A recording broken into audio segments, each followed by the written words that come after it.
एक हलचल भरे शहर में रोजमर्रा की जिंदगी की हलचल के बीच दो लोग थे जिनकी प्रेम कहानी सबसे अप्रत्याशित लेकिन सुंदर तरीके से सामने आई। ऋतु एक युवा पेशेवर मार्केटिंग एग्जीक्यूटिव के रूप में काम करती है जो समय सीमा और बैठकों से भरी एक तेज-तर्रार जिंदगी जी रही है। एहसान एक भावुक संगीतकार है जो स्थानीय बार और कैफे में प्रदर्शन करता है और शहर की अराजकता के बीच अपने संगीत में सांत्वना ढूंढता है। उनके रास्ते पहली बार एक बरसाती दोपहर में एक भीड़भाड़ वाली कॉफी शॉप में पार हुए। ऋतु अपने अत्यधिक काम के बोझ के कारण सोच में खोई हुई थी। गलती से उसकी कॉफी एहसान के गिटार केस पर गिर गई। अत्यधिक क्षमा याचना करते हुए वह उसे मुआवजे के रूप में एक नया पेय खरीदने की पेशकश करता है।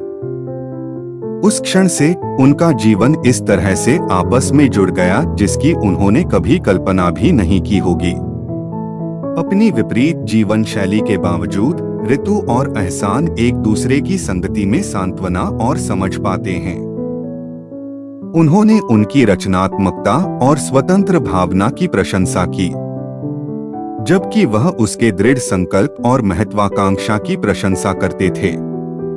उनका प्यार धीरे धीरे बढ़ता गया, एक तेज धुन की तरह बढ़ता गया। उन्होंने अपने सपनों, डर और इच्छाओं के बारे में बात करते हुए शहर की अराजकता के बीच एक दूसरे की उपस्थिति में सांत्वना पाते हुए अनगिनत घंटे बिताए। लेकिन जैसे ही उनका प्यार परवान चढ़ने लगता है, जिंदगी उनके सामने एक कर्वबॉल फेंक देती है।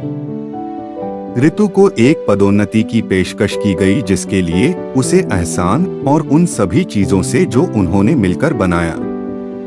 अलगाव की संभावना का सामना करते हुए ऋतु और मार्क को एहसास हुआ कि उनका प्यार लड़ने लायक है। उन्होंने अपने लंबी दूरी के रिश्ते को सफल बनाने देर रात फोन कॉल, हस्तलिखित पत्रों और जब भी संभव हो अचानक मुलाकात के माध्यम से जुड़े रहने की कसम खाई। चुनौतियों और बाधाओं का सामना करने के बावजूद ऋतु और एहसान का प्यार समय के साथ और मजबूत होता जाता है। उन्होंने उन पलों को संजोना सीखा जो उन्होंने साझा किए थे, चाहे व्यक्तिगत रूप से हो या हजारों मील दूर हो। वे जानते हैं कि उनका प्यार हमेशा मार्गदर्शक रहेगा जो उन्हें वापस एक साथ लाएगा।